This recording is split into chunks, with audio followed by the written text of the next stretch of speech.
Hello everyone. So today we will be starting a new topic, modern empire. So first of all, we will see the sources from where we get to know about the modern empire. Let's begin. Literary sources. Brahmanical text. So Kautilya's Arthashastra, Mudra Rakshas, Mahabhasya of Patanjali and Vishnu Puran. These are Brahmanical texts. Kautilya's Arthashastra, matlab it is written by Kautilya and it is an ideal of good polity and governance. Mudra Rakshas was written by Vishaka Dutt and Mahabhasya, it is a Sanskrit grammar. बौद्ध text है Dipavamsa Mahavamsa and Divyavadana. Then Jain text are Parishishta Parvan bye Hemchand and कल्प सूत्र bye Bhadrabahu. तो these are बौद्ध and Jain texts. Next is Greek text which is written by Megasthenes. Indica is the name of the book, right? You all must be aware about this book. Then the archaeological sources are also there. These are the inscriptions of Ashoka. In sources से हमें पता चलता है modern empire के बारे में. There is some mystery about the origin of Mauryas. According to Brahmins, Chandragupta Maurya was of low origin. A word is mentioned, Vrishal, means low origin or Kulheen, but according to some historian the term Vrishal means the best. So इस term की भी controversy है कि low origin इसका meaning है या फिर the best. ये according to Brahmins है. Then according to Buddhist, Mauryas were Kshatriyas ruling over Pipli one. और ये सक्या क्लैन से बिलोंग करते थे, जिस क्लैन से बुद्धा बिलोंग करते थे. ये तो हो गया बुद्धिस्ट टेक्स्ट के अकॉर्डिंग. जैन टेक्स्ट के according he was a son of a daughter of the chief of a village of peacock tamers. तो वो पिकॉक टेमर्स के क्लैन से थे. Now let's see about the early life of Chandragupta. It is generally accepted that Chandragupta was of Pipli I in Nepal. His father was the head of the Mauryan clan and he was killed in a battle. So his widow mother, he escaped to a city called Patliputra and here she gave birth to Chandragupta. For his safety, she gave Chandragupta to a cow herder and then for his safety who subsequently sold him to a hunter. One day he was playing with his friends. Then Kautilya happened to pass by that way and Kautilya was very much impressed by Chandragupta Maurya. So he took him away to Takshila and then educated and trained Chandragupta Maurya so that he could become a great king. Now we will see the achievements of Chandragupta. So how they overthrew the Nandas.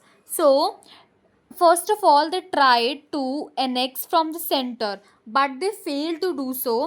And it is believed that there was a story, a lady was telling his child that you should not eat chapati from the center, and that was the advice which Chandragupta took. And then they first annexed or conquered the frontiers and then they established the Mauryan Empire. They defeated Dhananand and established the Mauryan Empire. They attacked twice. The first attack was a failure because they attacked on the center, so they failed. And the second attack was a success because they used their mind and attacked on the frontiers and then they annexed the whole territory. Second was war with Seleucus Nicator. So Seleucus Nicator, he was the son of Alexander and he wanted to conquer the lost conquest of Alexander. So he attacked on the northwest frontier, but Chandragupta defeated him in a battle and then they entered into a humiliating alliance or treaty. Seleucus Nicator had to give Chandragupta the area of Kabul, Gandhar, Balochistan and Herat, and also they entered into a treaty which formed marriage alliances between them. Seleucus Nicator has to marry her daughter Helena with Chandragupta Maurya, and he also sent a ambassador named Megasthenes to his court. In return, Chandragupta Maurya gifted him 500 elephants. Next achievement was conquest of Saurashtra, which today at present is Gujarat. And this has been proven by the Girna rock inscription or also known as Junagadh inscription that Chandragupta Maurya conquered the Saurashtra region. But this is controversial as it is said that towards the end of his political career, he became a Jain monk and he migrated to Shravan in Mysore, and where he fasted to death and he died in 297 BC. Chandragupta Maurya was succeeded by his son Bindusar. Bindusar was given the title of Amit Ghat, meaning the slayer of enemies. It was given by Greek writers. He was the follower of Ajivak sect. During his reign, people revolted twice. First time the revolt was suppressed by Ashoka, but second time the revolt could not be suppressed. Next ruler was Ashok. He was a great king, not only the history of India but for the whole world. We get a lot of information about Ashoka from his inscriptions and Bodh texts. When he was 18 years old, he was appointed as a viceroy of Avanti. Ashoka sent his children to spread Buddhism. It is said that Ashoka was very cruel and he killed his 98 brothers and ascended the throne with the help of a minister known as Radhagupta. And when he killed his brothers and ascended the throne, he got the title of Chanda Ashok.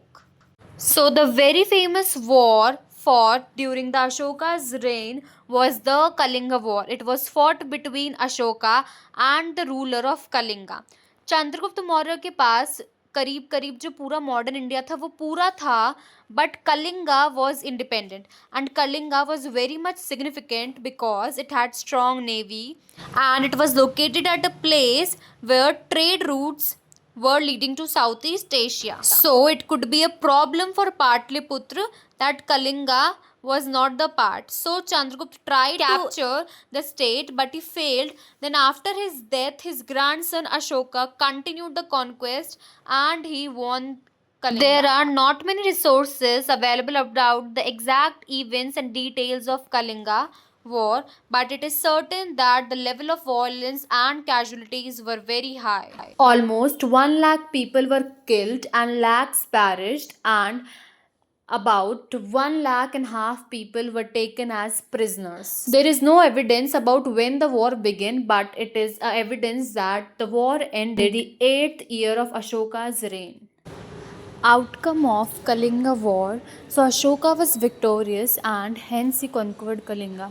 Even though he captured Kalinga, there was not a single individual left. There was no slave, there were blood streams everywhere.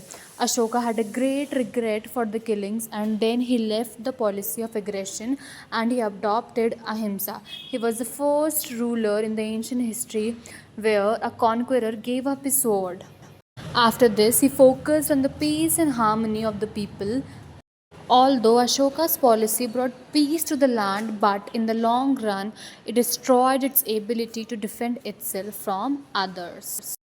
Ashoka's Dhamma. Ashoka established a new religion called Dhamma. Dhamma is a Prakrit word meaning dharma.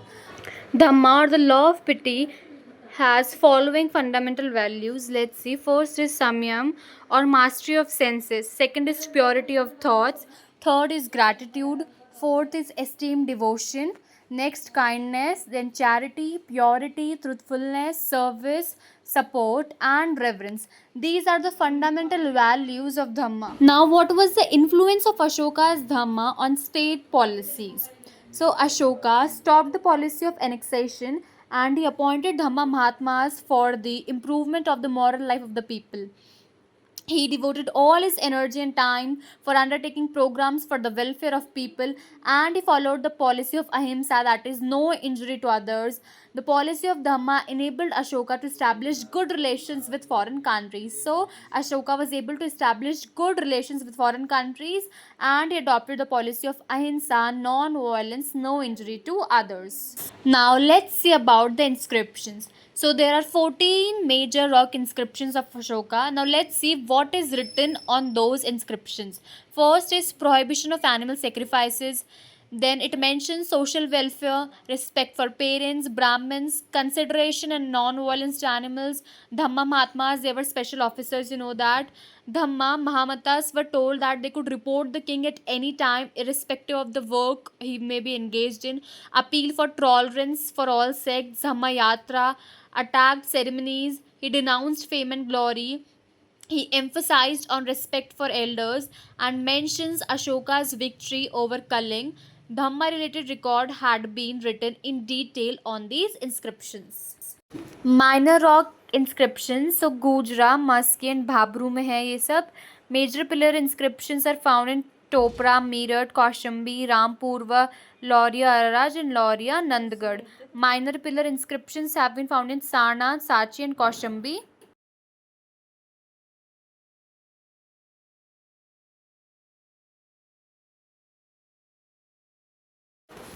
Cave inscriptions have been found in the Barabar hills near Gaya in Bihar. So this was all about the Mauryan origin, their emperors, and about the inscriptions in Kalinga War.